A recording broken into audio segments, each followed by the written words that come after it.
All right, it is Ask Euge number 7. Number 7, I think. I just got back from the doctor. Oh, what did they do to my staph-infected left arm? It was painful. At least they didn't hit me with that line, well, you got all them tattoos. It should be better than that. Anyway, questions for Ask Euge 7. As we approach the 30th anniversary of the Oxbow album, Serenade and Red, an album with themes of jealousy and pain, when was the last time you recall feeling sincerely jealous of someone? That's a complicated question. You know, there's an old relationship adage, and me as a sex columnist for years have heard this before. If there's any doubt, then there's no doubt.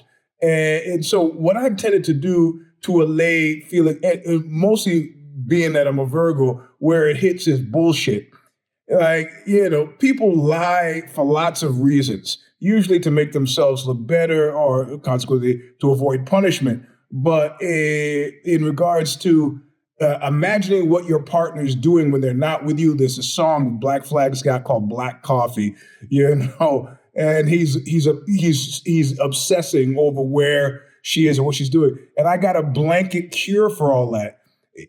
I assume healthily, if I don't see the person, if I'm actively not seeing the person that I care about, I'm assuming they're out at a gangbang.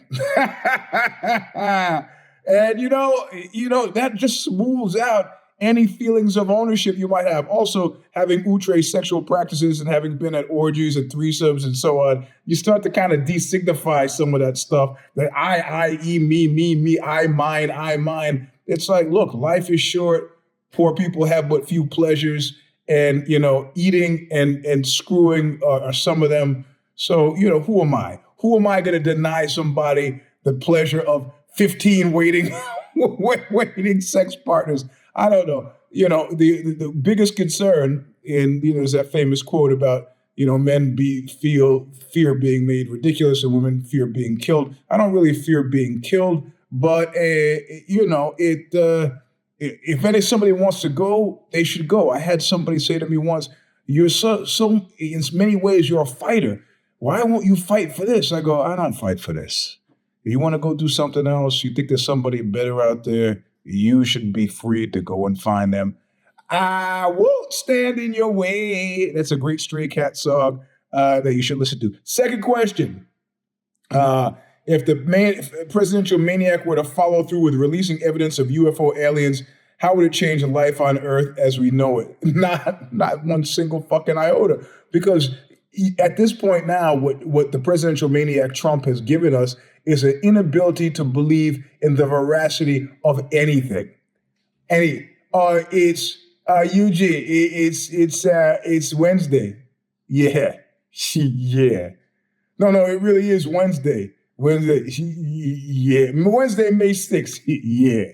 According to who? You know what? You can't. We could have aliens could disguise themselves as Jesus and say, murder your neighbors, and many of us would. We are so far bent over a barrel that being able to figure out the difference between the hole in the ground and our anuses, zero chances. We couldn't be any worse, or could we? Third, last question. 35-year-old male, senior vice president at J.P. Morgan Chase, is alleged to have been drugged, roofies Viagra, by a 37-year-old female executive director. He claims to have been forced into, quote, months of non-consensual degrading sexual acts, end quote. Is the American jury system ready to take something like this seriously? I don't think the American jury system is, but I think they should be. And I have heard many a case of men that I know who have been forced into unwanted sexual contacts. And, you know, we could put it under a whole chapter. None dare call it rape. You know, I remember having come back from a tour, and this is 90s, and had my girlfriend at the time ask me if I had sex on the road, and I said yes. And she got upset, and I said I didn't want to have it. I was forced to have it. She scoffed, and I go, would I be telling you any of this if this was something that I wanted to do? I'd like a little sympathy here for the victims of rape. And yeah, I didn't fear for my life, but I was not consenting to anything all that was happening, and I wasn't into it. I figured, you know what, I'm just going to lay back and let it be over. I got news for you. In that instance, it was 4 times that I didn't want to be there, 4 times, one after another. 4 hours, it was way too much just laying there. And she never looked down at me once to see why I was just sitting there with my hands behind my head, not making any erotic sounds at all. Just like, you know what? You learn your lesson. You learn your lesson. Never be alone with people again unless you intend to put out. It's like a teenage girl. Yeah, I'm a grown adult male, but that's what. So, is the American jury system ready? It all depends on that guy. It really depends on that guy. Can he sell it? Can he sell it? I have been sexually harassed out of a job by a woman, and I feel like I could have. I did sell that to. I got a settlement out of it without even having to go to court. So I did manage to sell it, even though, like I've said in private times, I probably I would have done it had I not been 2 weeks away from getting married.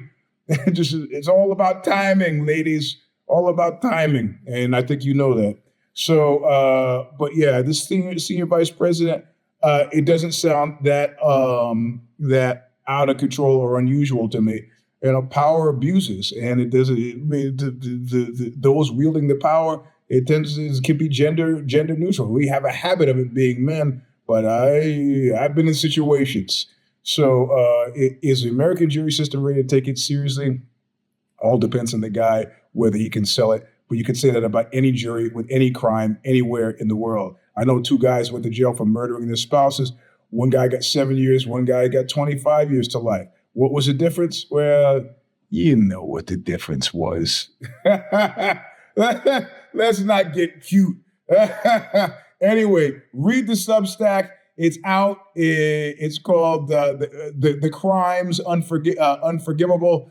That's out now. I don't know what I'm going to write about next week, though I think I'm sick of dire and I want to write something light and happy. This has been Ask Euge 7, I believe 7 to 7. Listen to the podcast that also comes out Sunday evening, Spain time. Adjust accordingly for wherever you are, probably 1 in the afternoon if you're on the West Coast. So, or earlier, later, I don't know. Anyway, thanks for listening. Hey, we need a sign off. We need a sign off thing to end the show. Let me know.